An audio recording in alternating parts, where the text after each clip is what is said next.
Blake, where the hell are you? Jeez, chill, I'm busy. Busy? Your break ended over 20 minutes ago. You left the office and just disappeared. Relax, man, I had to hit up the sneaker drop at noon. Everyone's trying to get a pair. I was doing morale-boosting retail therapy. Oh, for God's sake, you left in the middle of the day to buy sneakers? I mean, yeah, it's called mental health, Nathan. Maybe if you shopped once in a while, you wouldn't be so tense. This is the 4th time this week you've gone AWOL in the middle of a shift. Half of your team hasn't seen you since Monday. You're not some intern we just let float around. Please, I'm doing important stuff you wouldn't understand. Visionary level thinking, big picture strategy, executive networking. You're in operations, Blake. Your job is to process vendor contracts and update internal schedules, not to play influencer on company time. You sound like a middle school principal. Maybe you should try leading with a little less desperation. What I'm trying to do is keep this department from collapsing under the weight of your laziness. While you're off chasing sneakers and pretending to network, the rest of us are pulling double shifts. Wow, that was a lot of whining for someone whose job is literally spreadsheets. You think my job is spreadsheets? I've been here 10 years. I helped build the infrastructure you rely on to do every single aspect of your job. Whenever you feel like doing your job, that is. You've been here 8 weeks and already think you run the place. Because I do run the place. My last name carries weight around here. I walk in a room and people listen. You? People look right past you, Nathan. They always have. I don't care what your last name is. Around here, you earn your place with work, not by waltzing in late with iced coffee and a smug attitude. You don't get it, do you? I don't need to work. One day this entire company is gonna be mine. You're just holding my chair until I decide to sit in it. Then maybe sit in it long enough to learn how a calendar works, or a filing system, or what a quarterly report looks like. Wow, the jealousy is real! Look, just finish my reports or whatever. You're already at your desk, just knock them out while you're in the zone! You are not dumping your work on me. Not today, not ever. You're not some boy king whose job is optional. Careful, Nathan. You're walking a dangerous line here. No, Blake. You already crossed it. You treat this company like a joke and you treat me like I'm disposable. But I've got news for you. Your daddy's title doesn't make you bulletproof. Yeah? Well, if I decide to tell him about the way you're talking to me, you'll be the first to find out just how bulletproof I am. You want to bring your dad into this? Fine, because I've got plenty to say to him, starting with a full report on your complete and utter failure as an employee. You'd better watch your mouth, old man. You'll regret making me angry. I already regret letting it get this far. Now get your entitled ass back in the office before you make things worse for yourself. Blah, I think I'll take a long lunch. Peace, old man. Blake, what is this packet doing on my desk? It's got my name on it and it looks like a resignation package. I found it already. Nice. I wasn't sure how long it would take you to notice, but yeah, congrats. Today's your last day. You're joking! Tell me this is some kind of weird prank! Did you really hand in paperwork to HR behind my back? Oh no, Nathan, this isn't a prank. That document is 100% real. It even comes with a little severance bonus. Generous, right? You went to Human Resources and pretended to be me? How did you even get the CEO's signature on this?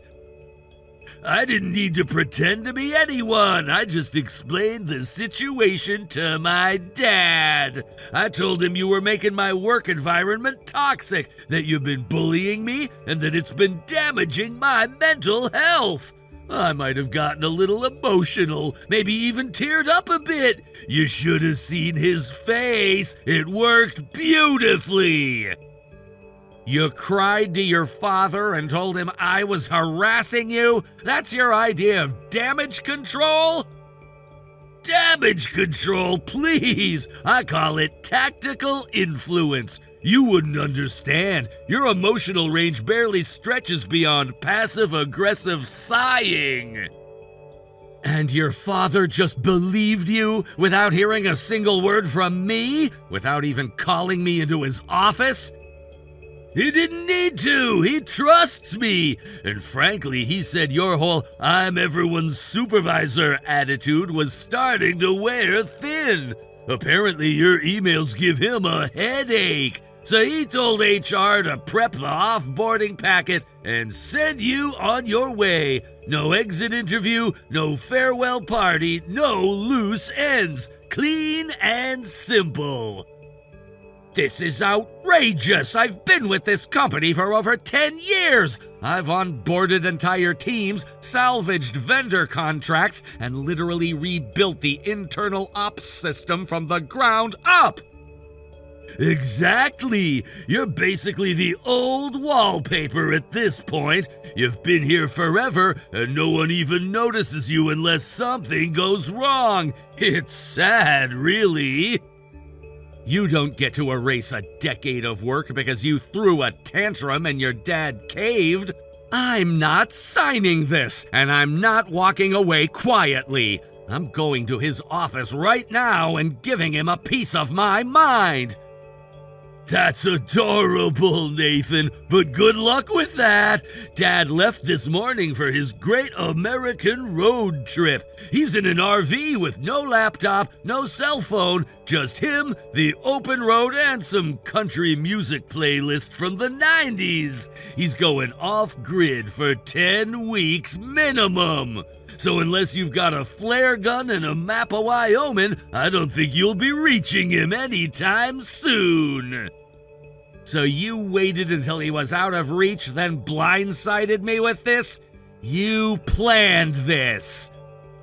Of course I planned it. What, you thought I was just wandering around this company clueless? I've been playing chess, my friend. You've been stuck on checkers.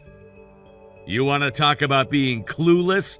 You don't even know how to run the scheduling software. You've asked me for the login 3 times this month alone. Whatever, I'll figure it out. I've got the program you built, don't I? You know, the one that automates everything and keeps track of task progress? That's mine now. I'm keeping it. That program wasn't designed to run unsupervised. It needs regular updates and back-end maintenance, which I handle manually. You touch one wrong setting and you'll shut down half the internal workflows. Then maybe you should have made it less complicated. Honestly, it's kind of on you. I built that system to support a functioning department. It doesn't account for someone like you coming in and torching everything out of boredom. Well, I guess it's time for a stress test. Let's see how it handles a little innovation. No! What you're doing isn't innovation, it's sabotage masked as confidence. And when the company starts falling apart, don't you dare act surprised. I think we'll be just fine without you, Nathan. In fact, I think this place will finally breathe without your constant hovering and micromanaging. You are in way over your head, and when your father finally gets back and sees the mess you've made, don't expect anyone to shield you from the fallout. By the time he gets back, the company will be transformed. I'll be running things my way, and your name will be long forgotten. Just a dusty file in HR's archive. You can gloat all you want, Blake, but mark my words, I'm not the one who's going to regret how this ends. You are! Nathan! Hey, buddy! Long time no see! So, tiny little hiccup on our end.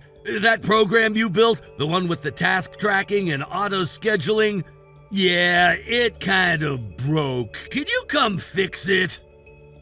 Wow, look who suddenly remembers my number.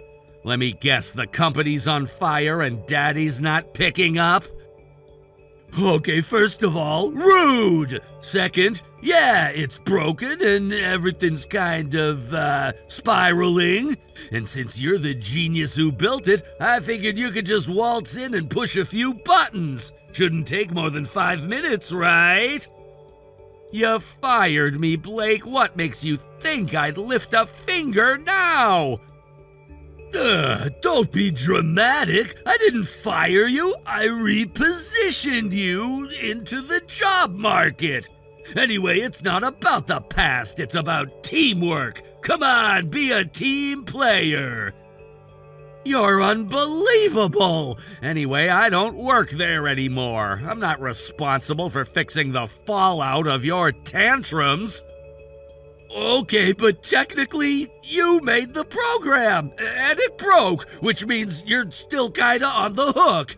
I think that's called, like, manufacturer accountability or something legal sounding. It's called You Should Have Read the Damn Handover Packet. I documented every maintenance step. I even put in little arrows so a dunce like yourself would get it.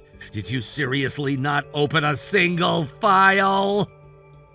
Oh, I would've. I totally would've. But a small issue. All the guys you gave it to either quit or got themselves fired. They were being super negative and kept expressing concerns, so I cleaned house. You fired the entire admin team because they questioned you? I mean, vibe-wise, they were dragging the energy down. They didn't get the vision. I needed people who believed in me. So now you're stuck with a bunch of yes men who don't know the difference between a task queue and a thermostat. Got it? Okay, wow, no need to be salty. And I am not stuck, I'm just navigating some temporary logistical turbulence. You turned your dad's office into a pseudo-bachelor pad, kicked out anyone competent, and now you're shocked the systems don't run themselves? That lounge was for wellness purposes. My girlfriend happens to be very calming, and the beanbag chairs were ergonomic. You ran a corporate department like a frat house. You ignored every warning, and now you want me to come crawling back to save you? I don't want you to crawl. God, no. That would be awkward. I just want you to swing by, fix your little software bug, and maybe grab a coffee on your way out. Not happening. Come on, I can't do this myself, and I really don't want to, do actual work. People are starting to expect things from me. It's exhausting. Cry me a river. You dug this hole, Blake. I'm not handing you a ladder. You were my boss, Nathan. Doesn't that mean anything? I mean, you used to care. You gave those long, boring speeches about mentorship and work ethic. Where's that guy? He got fired by a spoiled child who cried to his daddy. So no, I don't owe you loyalty. Not now, not ever again. You're really not going to help? At all? The system's locked, people are panicking, and I'm getting way too many emails. I didn't sign up for this. Then maybe next time don't fire the one guy keeping your operation afloat. You wanted control? Enjoy it! Unbelievable! You're actually enjoying this, aren't you? Immensely. Okay, look, I've been thinking, you're probably struggling for cash, right? I mean, no job, no health insurance, no pension. Must be rough. So here's the deal. I'll pay you to come fix the system. Quick job, easy money. Think of it as charity with a side of nostalgia. Blake, do you honestly think I'm that desperate? Well, you were fired, remember? And let's be real, you're not exactly management material. You do nerd stuff. The market for grumpy spreadsheet guys isn't exactly booming. But hey, if you play nice, I might even let you come back full time. Under me, of course, if you can behave yourself this time. Wow, generous offer, truly. Unfortunately, I already have a job, a real one, with a company that actually values its people. One of the CEOs I used to work with found out I was available and snapped me up. He offered me a salary 50% higher than what I was making over there. Wait, what? No, that's not how this works. You can't just go off and get another job like it's no big deal. Oh, I absolutely can, and I did. Oh, and those employees you pushed out, the good ones? Yeah, I brought a few of them with me. We're building something real, something productive and functional, unlike Nepo land over there. You stole my team? You threw them away. I gave them a better home. And the clients? Don't tell me you took the clients too. Those were my accounts. Again, not how this works. Clients follow people they trust. They didn't want to deal with your chaos, so when they heard where we went, they reached out. We didn't steal anything, they left you. This is unreal! You're ruining everything! The program's broken, the team's gone, clients are ghosting me! I'm drowning here! Do something! Not my problem, Blake. You kicked me out, remember? You declared the company was better off without me. Consider this your chance to prove it. Nathan, please, I'm asking nicely now. Help me! Just fix the program, walk me through it, something! You've always been good at that bossy tech whisperer stuff! Keep spamming and I'll block you. You made your bed, now lie in it. Maybe use one of those beanbags you bought for your fake office lounge. Come on, man! You were my boss! You can't just ghost me! That's not how this is supposed to go! I'm not your boss anymore! I'm not your fixer! I'm not your safety net! You threw all that away because you thought your last name made you bulletproof! Now look around, there's no one left to clean up after you! I didn't think you'd be so petty about this! And I didn't think you'd torch your own company in under 6 months, but here we are. Seriously, Nathan, please. You're the only one who ever actually knew what was going on. I'm begging you, just help me get through this. You can call the shots. Hell, I'll call you boss again. Nathan, come on, say something, anything.